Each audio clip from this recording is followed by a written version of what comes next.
Ryan walked slowly through the dense forest, the cold of the mountain morning cutting the air around him. The man, with a vacant stare and steady steps, had grown accustomed to the crushing silence of solitude since losing his wife. The cabin he inhabited high in the mountains had become his refuge, but also his prison. He spent his days hunting for provisions, with the sole purpose of keeping himself busy, pushing away the pain that consumed him. It was a day like any other, the sun rising between the trees, when an unexpected sound echoed through the forest. A howl of pain, deep and piercing, made Ryan stop instantly. His instincts sharpened, and unease grew in his chest. Something was wrong. He followed the sound, his eyes scanning every shadow and every movement between the trees. After a few minutes of searching, he found the source of the sound.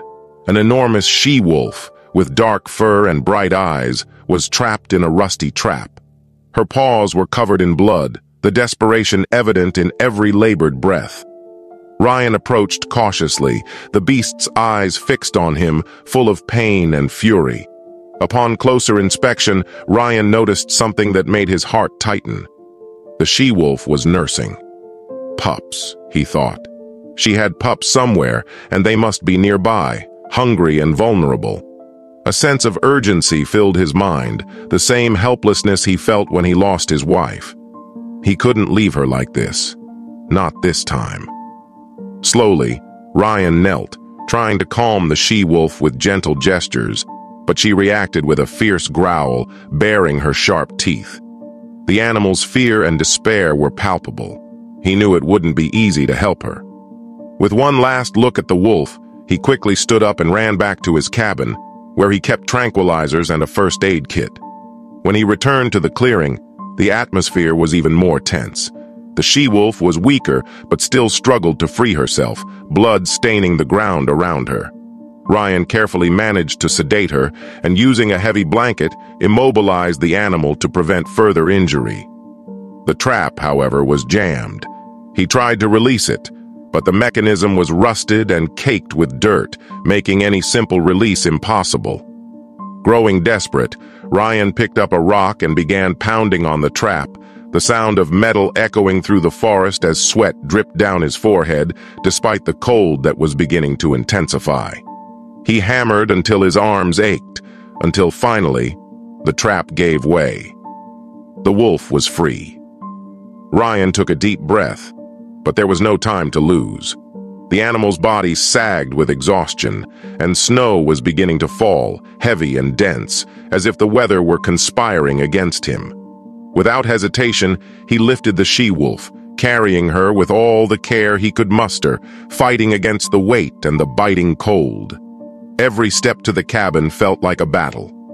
Finally, upon reaching the safety of his home, he laid the wolf on a blanket near the lit fireplace. The sight of the majestic beast, now vulnerable and on the verge of death, stirred something inside him. Ryan knew his rescue journey was only beginning, wounds with careful hands, but his mind was racing.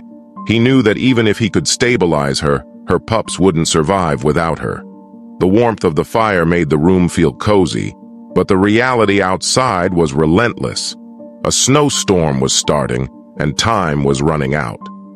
Ryan looked at the unconscious wolf and sighed, his heart heavy with uncertainty. He stood, adjusting his heavy winter clothes, and grabbed a lantern. He knew that if he didn't find the pups quickly, they would die in the freezing cold. The wolf had given everything to protect her little ones, and now it was he who had to finish what she started. With determined steps, Ryan opened the cabin door. The icy wind hit him with force, almost like a warning. The snow was falling thick, making it hard to see, but he pressed on. The trail of the she-wolf's blood was still visible between the snowflakes, a faint clue, but one that might lead him to the pups. Each step was a struggle against the wind and the cold that froze his bones. Ryan squinted, trying to see through the shadows cast by the blizzard. Hours seemed to drag on, and the fear of wasting time grew with each minute. Yet he continued, determined to follow the trail, which finally led him to a cave hidden among ice-covered rocks. The cave's entrance was narrow, almost imperceptible. The wind howled around him, creating a haunting symphony as he approached the darkness. Ryan hesitated for a moment, his body tense with the possibility of something unexpected.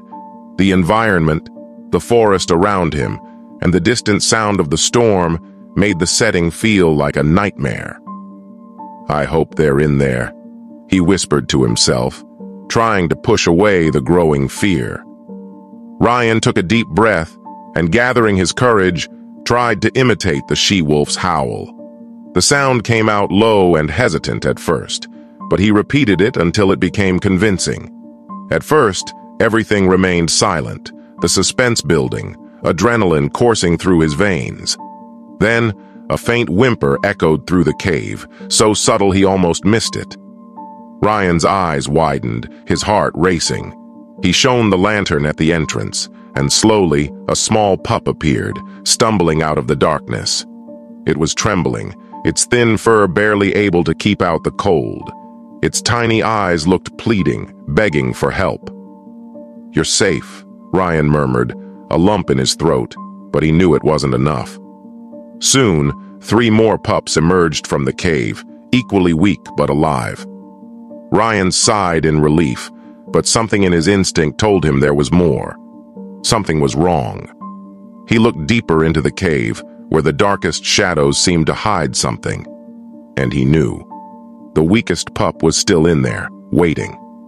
Without thinking twice, Ryan crawled into the cave, the darkness enveloping him and the cold becoming almost unbearable.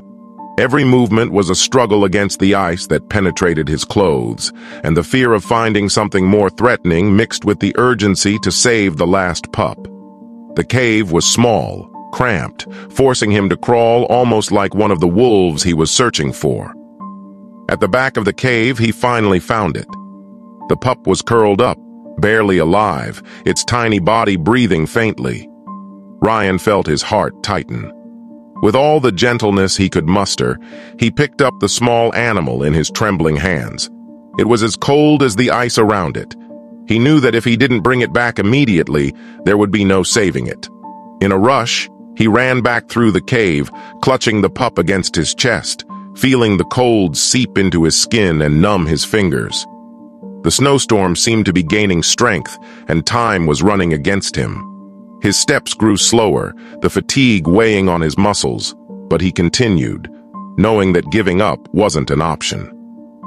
When he finally reached the cabin, Ryan could barely feel his hands. The warm air inside hit his face like a blow, and he quickly placed the pup beside the mother wolf, near the heat of the fireplace. He closed his eyes for a second, breathless but satisfied. He had done it. All the pups were safe. But as he watched the mother and her little ones, Ryan knew the battle wasn't over yet. The fireplace crackled in the cabin, spreading comforting warmth that contrasted with the brutal cold outside. Ryan was exhausted, but his eyes never left the wolf lying near the fire. Her pups, huddled around her, sought warmth and security. The wolf, though weak, began to lick them gently, a sign that despite the pain, the instinct to protect her young prevailed. Ryan let out a sigh, feeling the weight of responsibility lift for a moment. He approached, keeping a safe distance, and offered the wolf a piece of venison he had stored.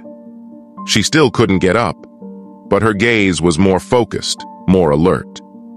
He used an improvised stick to push the plate of water and the meat toward her. The wolf, cautious, sniffed the air before slowly biting into the meat, hungry but still wary. He watched every movement, trying to understand what the future held for that creature. The simple act of feeding her felt like silent communication between the two. There was respect, but also an unbridgeable barrier between man and wild animal. The next morning brought a new kind of tension.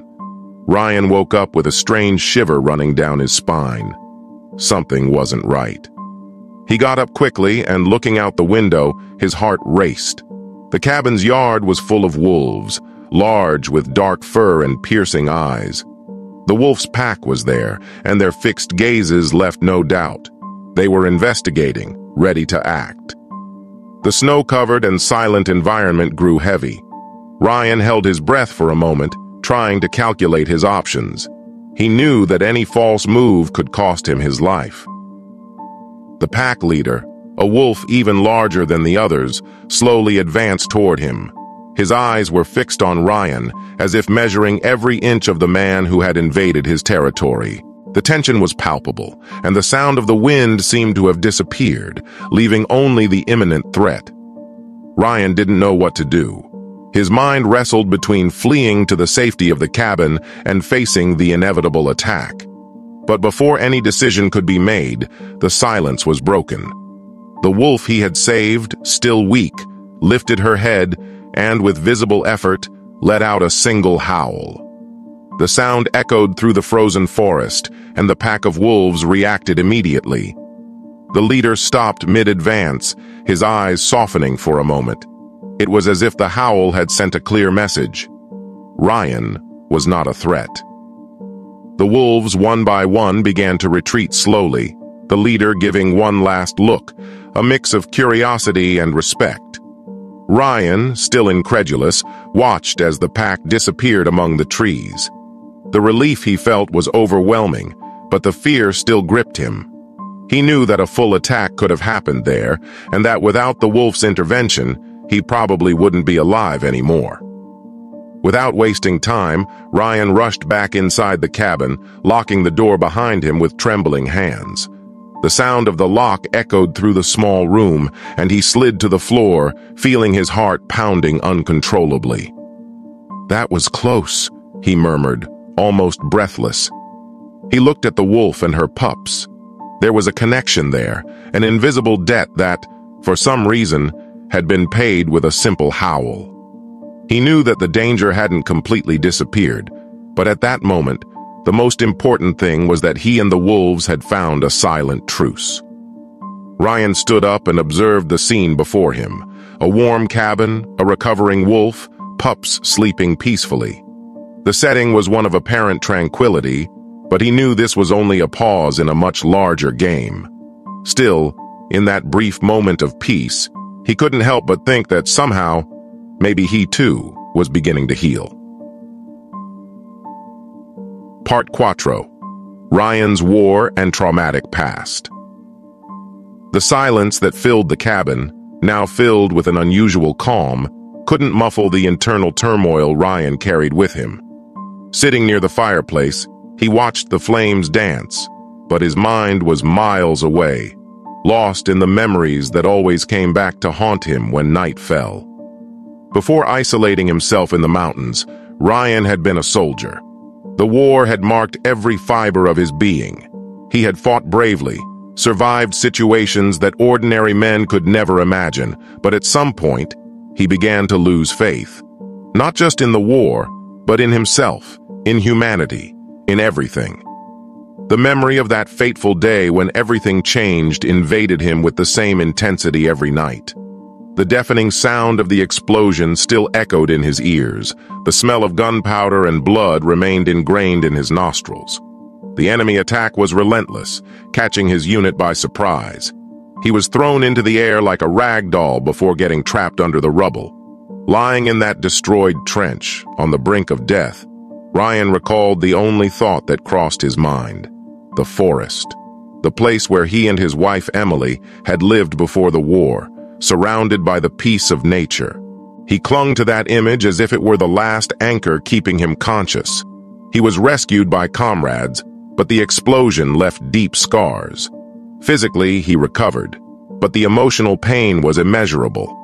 When he returned from the hospital, the tragedy hit him with full force. Emily, the love of his life, had died in an accident while he was fighting for his own life. That destroyed what was left of him. The war may have damaged his body, but losing Emily tore his soul apart. That's when he made the decision to isolate himself, away from everything, away from everyone. He no longer wanted to see the world. He didn't want to feel the constant pain that tormented him. The mountains, with their austere tranquility, became the only place where he could exist without falling apart. But not even isolation freed him from his memories. the nights were particularly cruel. Every sound in the forest, especially the howl of the wolves, brought back the distant sound of sirens, explosions, and cries of agony. Ryan would lie still, waiting for the memories to pass, knowing they would always return. He lowered his head, running his hands over his face. The loneliness had consumed him to the point where he barely recognized the man he used to be. The presence of the she-wolf and her pups had brought something different, an unexpected distraction, maybe even a purpose. But it was still hard for him to understand what it all meant. He wondered if it could be more than just coincidence. As Ryan stared intently at the fire, the war memories returned. Like a repeated movie he couldn't stop watching. The fear, the anguish, and above all, the emptiness Emily left behind.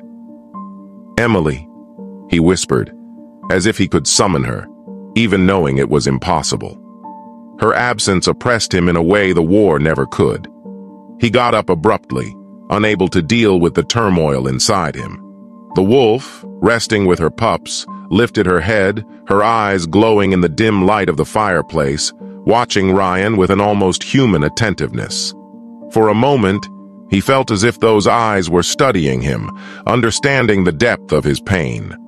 Ryan ran his hands through his hair, pacing back and forth in the cramped cabin, while flashes of the war and life with Emily hit him like invisible blades. He forced himself to breathe deeply, trying to calm his racing heart. At that moment, he realized that the howl of the wolves at night, which had once disturbed him so much, was also the sound that always reminded him of Emily and the peace they had shared together in the forest. It was a sound that terrified and comforted him at the same time. Now, that she-wolf he had saved had become part of that symbolism. She and her pups had become a mirror of the life he had lost, and perhaps of something he could regain. While these conflicting thoughts swirled in his mind, Ryan knew he couldn't keep running forever. The war had destroyed him, yes, but losing Emily had broken him completely. Yet now, looking at those little pups sleeping peacefully, he wondered if there was something in the world still worth fighting for. He approached the window, gazing out into the night. The wind blew, carrying with it the distant sound of wolves howling in the mountains. "Maybe," he murmured to himself. Ryan knew the internal battle he faced was far from over, but something inside him was beginning to stir. The she-wolf and her pups were more than just animals he had rescued. They were a reminder that, like the wolves, he too once had a pack. Or at least, he had. And perhaps, just perhaps, he could have something like that again one day. As the wolves' howls echoed outside, Ryan closed his eyes, allowing the sound to flood his mind, bringing with it pain, but also the promise of something new. Winter was beginning to lose its grip, but the air was still biting. The days dragged on with a cold monotony, and Ryan sank deeper into his thoughts. The weeks that had passed since he saved the she-wolf and her pups had brought an unexpected calm, but they also left a void. Caring for the animals had given him a routine, a reason to keep going, even if only temporarily. The she-wolf, once weak and vulnerable, gradually began to recover. Her pups, full of life, grew quickly, running around the small cabin and exploring the surroundings with curiosity. Ryan felt an inexplicable connection with those little beings. Even knowing they didn't belong to him, that they would soon leave, having them around made him feel something he hadn't experienced in a long time. Company. He knew the pack would come back for them. It was only a matter of time before the she-wolf was strong enough to rejoin the others. One day, as predicted, the she-wolf stood, now healed. With her pups following closely, she approached the cabin door, watching Ryan with a deep gaze. For a moment, there seemed to be a silent understanding between them, a mutual acknowledgement. Ryan opened the door, feeling the cold wind hit his face. He didn't say anything, just watched as the she-wolf left the cabin with her pups. She paused for a moment, turned to him, and gave one last look, almost like a silent farewell. Then, with calm and determined steps, she disappeared among the trees. Ryan stood there, the door open, staring at the void left by the wolf and her pups. The silence in the cabin felt deafening. He knew this was how things had to be. They belonged to nature, not to him. Still, the emptiness in his chest returned with full force. The loneliness, which he knew so well, once again enveloped him. Months passed. Winter finally gave way to spring, but for Ryan, the weight of loneliness only deepened. His mind, haunted by the ghosts of war and the loss of Emily, felt like a constant battlefield. He spent long days in the mountains, but the emptiness followed him wherever he went. One particularly stormy night, when the winds howled like angry spirits, Ryan made a decision. He didn't want to live like this anymore. The pain, the suffering, and the loneliness had become unbearable. With a heavy heart, he took his rifle and left the cabin, walking through the forest to the place where he had last found the she-wolf. There, on his knees, he collapsed. The tears he had held back for so long finally broke through, falling freely amidst the rain that hit his face. Holding the rifle with trembling hands, he knew what he needed to do. The end seemed to be the only way out of his endless pain. As he pressed the rifle against his chest, ready to give up, something interrupted his dark thoughts. A howl echoed through the forest. Ryan lifted his head, his eyes still clouded by tears, trying to identify where the sound came from. And then, in front of him, emerging from the shadows between the trees, was her, the same she-wolf he had saved. Beside her, the pups, now almost fully grown, formed their own pack. They approached in silence, the she-wolf's eyes fixed on Ryan. She seemed to know exactly what he was about to do, as if she could feel his pain. Her gaze wasn't accusatory, but one of understanding. Ryan, still on his knees, felt a deep connection with the animal, an invisible bond that transcended the wild. The she-wolf slowly approached, her pups watching closely. Then, in a gesture that surprised Ryan, she touched his hand with her muzzle. A simple touch, but one loaded with meaning. It was a gesture of gratitude, of acceptance. The rifle slipped from his hands as he fell into sobs, not out of despair, but from a catharsis he didn't even know he needed. Those wolves, which he had helped, had returned to remind him of something he thought he had lost forever: connection to the world. The she-wolf slowly stepped back, her pups following her. Ryan remained there, in silence, watching them disappear into the forest. Their howls still echoed in the night, but this time, instead of being a sound of anguish, it was a reminder that, even in the deepest darkness, there was something worth continuing to fight for.